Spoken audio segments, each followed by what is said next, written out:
ओम शांति। आज 7 जून 2023 के साकार मधुर महावाक्य हैं। आज की मधुर मुरली में बाबा ने स्पष्ट किया कि जिस बाप की तुम महिमा गाते थे, तुम मात पिता हम बालक तेरे, तुमरी कृपा से सुख घनेरे, अब वो मात पिता सम्मुख आया हुआ है। वो बेहद का बाप है। इस समय ही वो बेहद के मात पिता बनते हैं, उन्हीं की महिमा गाई जाती है। इस समय तुम उनके बच्चे बने हो, उसे पहचानते हो। जो बाप का परिचय मिला सबको देना है। ये जो महाविनाश का कर्तव्य है, इसमें भी कल्याण समाया हुआ है। दुनिया वाले सोचते हैं विनाश होगा, ये अकल्याणकारी बात है। आप बच्चे समझते हो इसमें भी कल्याण समाया हुआ है। बाबा ने आकर रुद्र ज्ञान यज्ञ रचा है। इसमें सारी पुरानी दुनिया स्वाह हो जाती है। इस समय बाबा स्वयं आकर गाइड बना है और कहते हैं अब वापस घर चलना है, इसलिए पुरानी दुनिया से ममत्व तोड़ देना है। मीठे बच्चे, बाप से ही योग लगाओ, योग से ही विकर्म विनाश होंगे। पहले निश्चय चाहिए कि हम आत्मा हैं, ऐसे नहीं कि मैं परमात्मा हूँ। नहीं, मैं आत्मा हूँ, शिव बाबा का बच्चा हूँ। पहले पक्का निश्चय चाहिए, तब योग लगेगा। आप राजयोगी हो। इसी समय एक बाप की याद से विकर्म विनाश होते हैं। ये ब्रह्मा भागीरथ है, इनके द्वारा शिव बाबा आकर पढ़ाते हैं। योग शिव बाबा से लगाना है।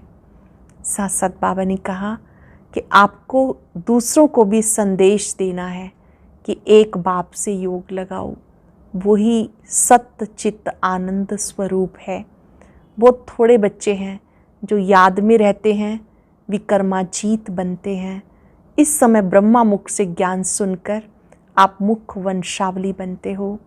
जो ब्रह्मा कुमार कुमारियाँ हैं, वही फिर बाबा ने का भविष्य में देवी देवता बनते हैं। सुनते हैं बाबा के मधुर बोल। बाबा ने कहा, मीठे बच्चे, तुम्हें देह सहित सारी पुरानी दुनिया का त्याग करना है, क्योंकि तुम्हें गाइड द्वारा सच्चा रास्ता मिल गया। तुम्हें देह सहित पुरानी दुनिया का त्याग करना है, तुम्हें गाइड द्वारा सच्चा रास्ता मिल गया। क्वेश्चन है, ईश्वरीय प्लान के अनुसार किस कर्तव्य में कल्याण समाया है? ईश्वरीय प्लान के अनुसार किस कर्तव्य में कल्याण समाया है? ये महाविनाश का जो कर्तव्य है, जिसमें सारी बेहद की पुरानी दुनिया खत्म होनी है, इसमें कल्याण समाया हुआ है। मनुष्य समझते हैं ये बहुत बड़ा अकल्याण है। बाप कहते हैं मैंने ज्ञान यज्ञ जो रचा है, इसमें सारी पुरानी दुनिया की आहुति पड़ेगी, फिर नई दुनिया आएगी। गीत है ओम नमो शिवाय, ओम शांति। बच्चों ने गीत सुना। ये महिमा किसकी थी? तो मात पिता अर्थात परम पिता परमात्मा की महिमा। ऊंचे से ऊंचा भगवान, वही है ऊंच से ऊंच गॉड फादर। ईश्वर को फादर कहा जाता है। किसका फादर? सारी मनुष्य सृष्टि का फादर। वो है बेहद का बाप। जब उनको बाप कहा जाता है तो रच्यता भी है, मनुष्य सृष्टि का रच्यता है। वास्तव में सब मनुष्य मात्र के दो बाप हैं, एक लौकिक, दूसरा पारलौकिक। पारलौकिक पिता वो आत्माओं का पिता, आत्मा को जिस्म देने वाला है लौकिक बाप। आत्मा तो निराकारी है, आत्माओं का निवास स्थान निराकारी दुनिया में है, जिसको ब्रह्मलोक कहा जाता है। यहाँ सब आत्माओं को इस शरीर मिला हुआ है पार्ट बचाने के लिए। ड्रामा के राज को अच्छी रीति समझना है। तुम जानते हो गॉड फादर की महिमा सबसे न्यारी है। गाते ओ गॉड फादर, मनुष्य सृष्टि का बीज रूप। यह उल्टा झाड़, बीज बाप ऊपर में है। जब कहते ओ गॉड फादर तो ऊपर नजर जाती है। सब आत्माओं का फादर एक परम पिता है। जब कहते ओ गॉड फादर तो ऊपर की ओर देखते हैं ना, क्योंकि वो मूल वतन निवासी है। उनकी महिमा सबसे ऊंची, परंतु मनुष्य बिल्कुल नहीं जानते। सब आत्माओं का फादर निराकार बाप है, फिर साकार बाप प्रजापिता ब्रह्मा, जिसको आदि देव, महावीर, एडम भी कहते हैं, जिस द्वारा निराकार परमात्मा मनुष्य सृष्टि रचते हैं। फादर को तो कभी बेअंत नहीं कहा जा सकता। जैसे लौकिक फादर रचना रचते हैं, स्त्री को अडॉप्ट कर फिर उनसे बच्चे पैदा करते हैं, तो उसको फादर कहा जाता। फादर को कभी सर्वव्यापी व बेअंत नहीं कहेंगे। बाप से ही बच्चों को वर्षा मिलता है, तो निराकार परम पिता परमात्मा है, सब आत्माओं का बेहद का बाप। ये समझाना है। God is one, father is one. सब आत्माएं अपने फादर को भूल गई हैं। फादर को भूलने के कारण सब मनुष्य मात्र ऑर्फन बन गए। फादर को न जानने के कारण बहिष्ठ को यानी रचना को अथवा भाई बहन को याद करते हैं। फादर को भूल आपस में लड़ते झगड़ते रहते हैं, निधन के बन गए। पिता को भूल गए, इसलिए आपस में लड़ते झगड़ते रहते हैं, निधन के बन गए। वर्षा मिलता उस बाप से। ब्रह्मा विष्णु शंकर भी उनकी रचना है। ब्रह्मा विष्णु शंकर है सूक्ष्म वतनवासी। सूक्ष्म वतन के ऊपर मूल वतन, जहाँ परम पिता परमात्मा रहते हैं। हम आत्मा भी वहाँ की रहवासी हैं। आत्मा कहेगी वो है स्वीट गॉड फादरली होम, निराकारी दुनिया। इन बातों को समझना है। 3 वतन को भी समझना है। 3 लोक हैं, 2 पिता हैं, लौकिक और पारलौकिक। 3 लोक हैं, साकार लोक, सूक्ष्म लोक और परम धाम। मूल वतन, सूक्ष्म वतन, स्थूल वतन। ऊंच से ऊंचे बाप, करण करावनहार, क्रिएटर, डायरेक्टर, परम पिता परमात्मा है। पहले ब्रह्मा विष्णु शंकर को क्रिएट करते, फिर ब्रह्मा द्वारा ब्रह्मा मुख वंशावली ब्रह्मा कुमार कुमारियों को अडॉप्ट करते। दिलवाड़ा मंदिर में भी आदि देव दिखाया, नीचे तपस्या कर रहे हैं, तुम्हारा ही यादगार है। दिलवाड़ा मंदिर में नीचे तपस्या करते हुए दिखाया है। सबके नेत्र खुले हैं, मस्तक में मणि चमक रही है, ऊपर स्वर्ग के चित्र हैं। तो बाबा ने कहा नीचे तो तपस्या करते दिखाया, तुम्हारा ही यादगार है। जिन्होंने भारत को पतित से पावन बनाया, उनका यादगार खड़ा है। सब सजनियों का साजन एक है। बरोबर मंदिर में जगत अम्बा, जगत पिता बैठे हैं, राजयोग की तपस्या कर रहे हैं। भगवान उवाच, मैं ब्रह्मा तन द्वारा बैठ तुम्हें राजयोग सिखाता हूँ। जगदम्बा भी है, प्रजापिता ब्रह्मा भी है, ब्रह्मा कुमार कुमारियाँ भी हैं, अदर कुमारियाँ भी हैं। मंदिर वाले खुद नहीं जानते कुमारियाँ कौन, अदर कुमारियाँ कौन। जरूर जगत अम्बा, जगत पिता के बच्चे होंगे। उन सबको बैठ राजयोग सिखाते हैं। पहले पहले ब्रह्मा को कैसे रचते हैं वो भी बताते हैं। साधारण तन में वानप्रस्थ अवस्था में प्रवेश करता हूँ। ब्रह्मा के साधारण तन में, अर्थात जब उनका वानप्रस्थ समय है तब प्रवेश करता हूँ। तो ये आदिदेव हुआ। प्रजापिता ब्रह्मा जिसको महावीर कहते हैं, वो किसका बच्चा है? बाबा बैठ के समझाते, मैं ब्रह्मा तन में प्रवेश करता हूँ, मेरा नाम है शिव। ऐसे नहीं कि बाबा आते ही नहीं हैं, गाया हुआ है यदा यदा ही। इस समय ये है ही पतित दुनिया। पावन दुनिया कैसे बनती वो समझना चाहिए।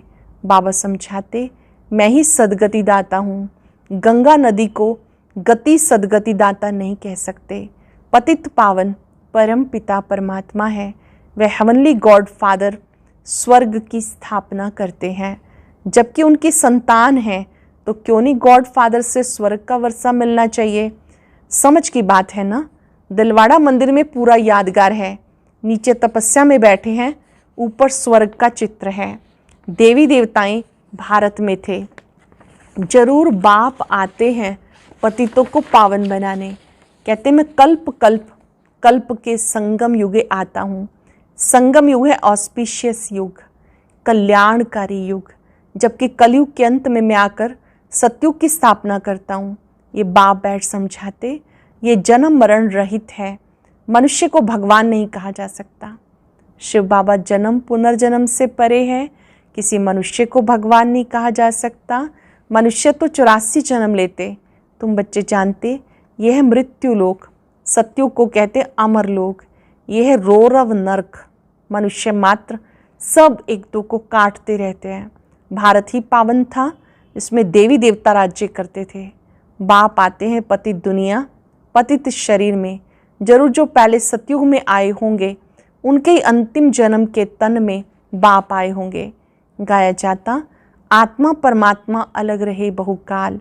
पूरा हिसाब हो गया ना। पहले पहले आदि सनातन देवी देवता धर्म वाले ही थे। 84 जन्म भी उनके ही हैं। इस्लामी बोधि आदि 84 जन्म नहीं ले सकते। भारत है ही परम पिता परमात्मा का बर्थ प्लेस। सब खंडों से ऊंच है भारत खंड, परंतु अब है कलयुग। बाबा ने समझाया वो है अविनाशी वर्ल्ड ड्रामा। इसका कभी विनाश नहीं होता।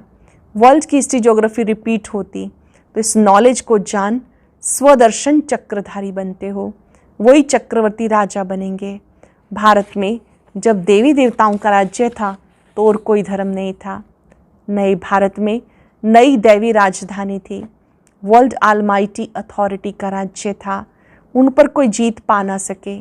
श्री लक्ष्मी नारायण सारे विश्व के मालिक थे। उन्हें विश्व का मालिक बनाने वाला विश्व का रचयिता होगा। वो है परम पिता परमात्मा, गॉड फादर। इस समय देवी देवताओं का नाम निशान नहीं। देवी देवताओं के सिर्फ चित्र हैं, परंतु उनके ऑक्यूपेशन को कोई भी नहीं जानते। इस समय गवर्नमेंट में कोई ताकत नहीं रही। अपने धर्म का पता नहीं। कहा जाता रिलीजन इज माइट। रिलीजन स्थापन करने वाला बाप है। उनको ही सर्वशक्तिवान कहते हैं।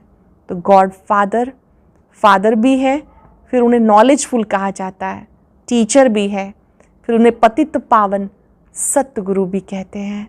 उनका कोई फादर नहीं, वो सुप्रीम फादर, सुप्रीम टीचर, क्योंकि नॉलेजफुल है। और कोई भी मनुष्य ड्रामा के आदि मध्यंत को नहीं जानते। सदगति दाता भी सबका वो एक है। उनका कोई गुरु नहीं। वही बेहद का बाप, बेहद का टीचर, बेहद का सतगुरु है। बाबा समझाते भारत अब कंगाल पतित बन गया। पतित बनाती है माया रावण।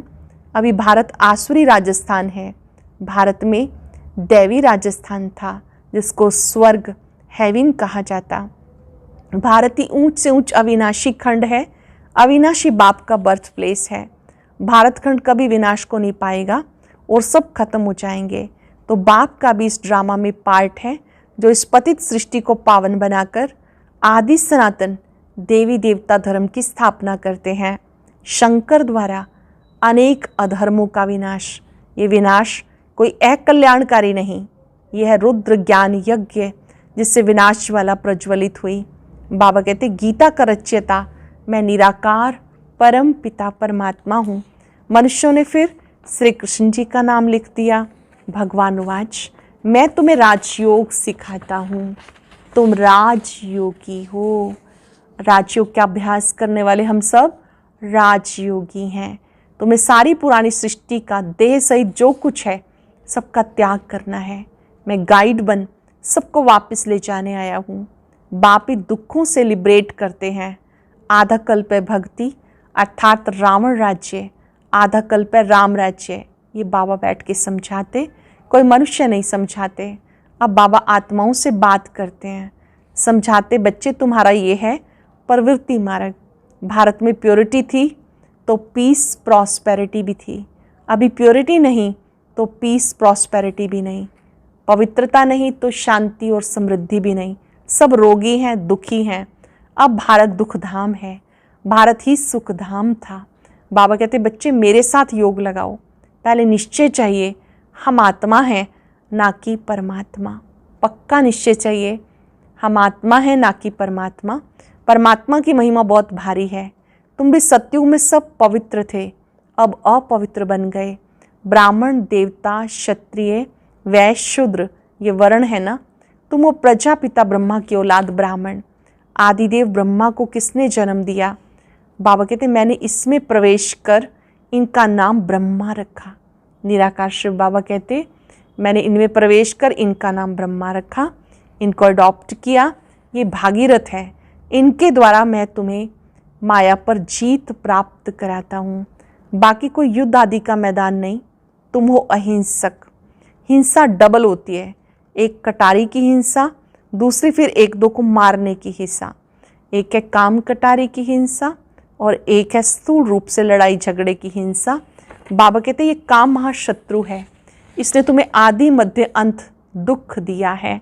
रावण राज्य द्वापर से शुरू होता, जबकि ब्रह्मा की रात शुरू होती।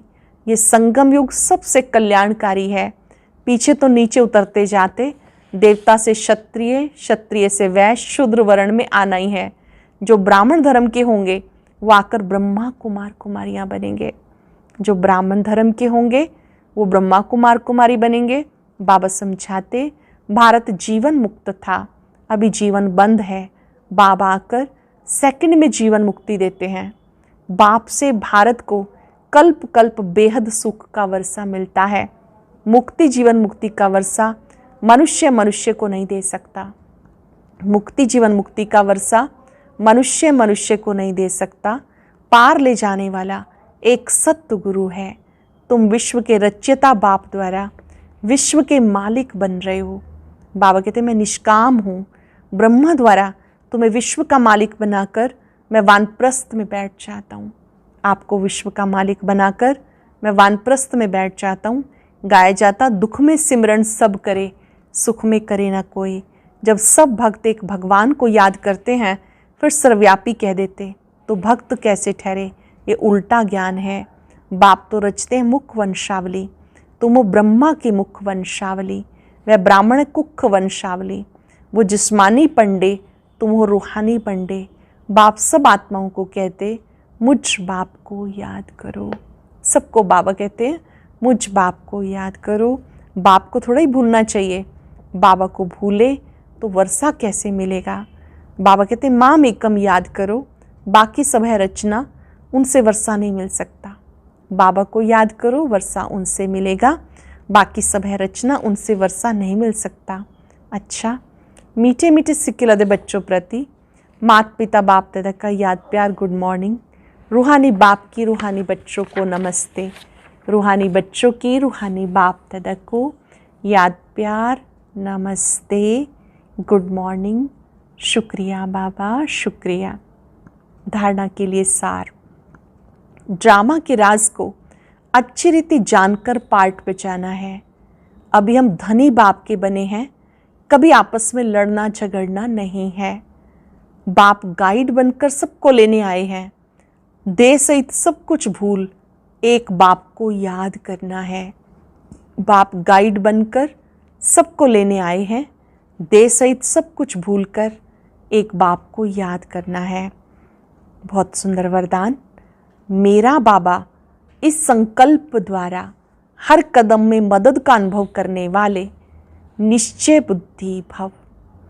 मेरा बाबा इस संकल्प द्वारा हर कदम में मदद का अनुभव करने वाले निश्चय बुद्धि भव। ड्रामानुसार जो पक्के निश्चय बुद्धि हैं, दिल में संकल्प कर लेते हैं मैं बाबा का हूँ, बाबा मेरा है, ऐसे बच्चों को मदद मिलती है, स्वतः ही मदद मिलती है। सिर्फ सच्चे दिल से कहो मेरा बाबा, तो हर कदम में मदद की अनुभूति होती रहेगी। जिन बच्चों का बाबा के साथ अटूट प्यार है उन्हें कोई भी बात रोक नहीं सकती। जिन बच्चों का बाबा से अटूट प्यार है उन्हें कोई बात रोक नहीं सकती। बाप का प्यार सब बातों से पार करा देता है, वो उड़ते रहते हैं। बाबा का प्यार सब बातों से पार करा देता है, वो उड़ते रहते हैं। सरल शब्दों में निश्चय बुद्धि बच्चों को बाबा की मदद स्वतः मिलती है। निश्चय बुद्धि बच्चे ही कहते हैं मैं बाबा का, बाबा मेरा। सिर्फ सच्चे दिल से कहो मेरा बाबा, तो हर कदम में मदद की अनुभूति होती रहेगी। जिनका अटूट प्यार है उन्हें कोई बात रोक नहीं सकती। बाप का प्यार सब बातों से पार करा देता है, वो सदा उड़ते रहते हैं। स्लोगन है सदा बाप की लाइट माइट के अंदर रहो तो माया आपके आगे ठहर नहीं सकती। बाप की लाइट माइट के अंदर रहो तो माया आपके आगे ठहर नहीं सकती। आज हम चलते फिरते याद करेंगे मैं निश्चय बुद्धि आत्मा हूँ। निश्चय बुद्धि आत्मा सदा विजयी है। जिन्हें पक्का निश्चय है मैं बाबा का, बाबा मेरा, उन्हें बाबा की स्वतः ही मदद मिलती है।